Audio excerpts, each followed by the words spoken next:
What's going on, ladies and gentlemen? Baltmatrix here, and today we are taking a look at Transformers, Robots in Disguise, Minicon Deployers, Drift, and Jetstorm. Now, these guys are sold in a single pack. They are sold in a box. It's roughly the size of a Voyager Generations class figure, and comes with these two guys, and all of the Minicon's weaponry on his little tree over there. We'll talk about the tree in a minute. The figures are, well, how do I say this? They're kind of immobile. They don't move all that much. Jetstorm is a Minicon very much like his other Minicon brethrens. He just gets pushed up and squished into a disc mode. What can you do with this disc mode? Well, I'm glad you asked. With Drift, you plug the Minicon into this little launcher on his back right shoulder. Make sure his legs are spread, otherwise the gimmick will not work. There's a button here on the back of the figure that you push down to deploy the Minicon.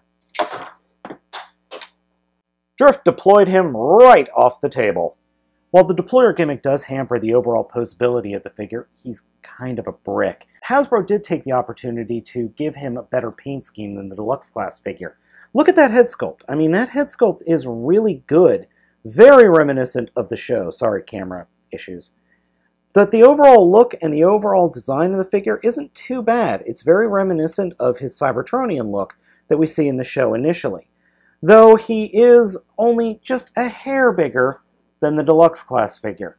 Not much taller, just a little bit. But you can see the difference in the molding and the overall aesthetic.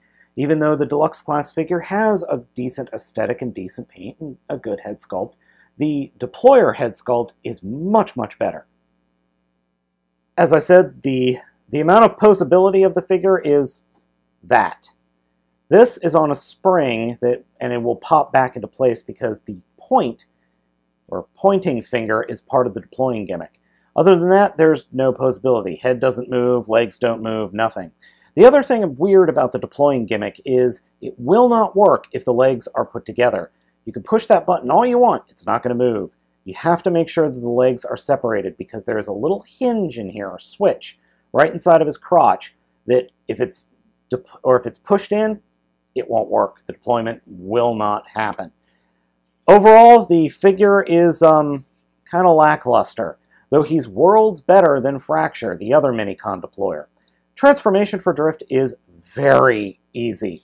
To start with, take the deploying gimmick and flip it up to the top of the back, and then turn it around so that it is floating above the figure's head. Come down to the feet and fold the feet straight down. Reach behind the legs and pull out the orange bits, and they will fold up underneath the feet. Then you should put them together, but it doesn't really matter because they don't actually peg together. Then at the knees, break the figure at the knees and flip the feet and the hollow legs all the way over the back of the figure, and the little orange bits will peg into the deployer gimmick. Then take the arms, or the shoulders on the arms, and fold them forward and peg them into place on the other side of the other orange bits. And then the arms, or the lower part of the arms, will actually peg in to the backs of the legs at that little peg right there. And that is it. You end up with this floating car mode that has a giant hole in the front for a Minicon to get pegged into, like so. And then it fires, but I'll do the firing in a bit because we need to take a look at his little armor. One thing before we take a look at the Minicon you have to be careful of is there's this switch that will activate the deployer gimmick. You need to make sure that that is pegged in correctly. Otherwise, the deploying gimmick will not work. And it is a little bit tricky. You kind of have to just play with it by ear and hope that you get it lined up correctly, because there's nothing that in the directions that says the right way or the correct angle to put the little thing at. So yeah, there's that.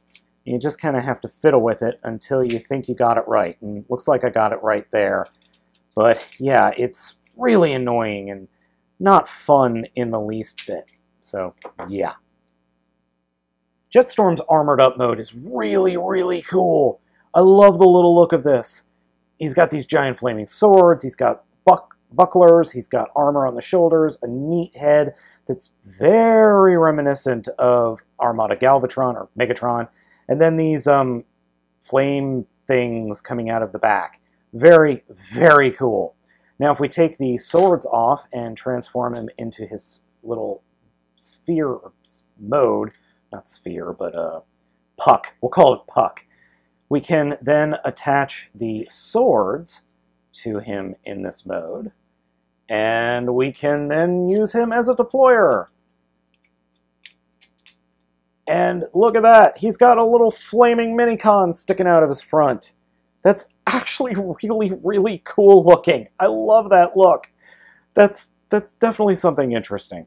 Overall, the look of the vehicle mode isn't too bad. I would have liked to have seen a proper deluxe class version of this idea, as opposed, or without the minicon deployer gimmick. I don't think we really need it, but I mean, these little guys do launch pretty darn far.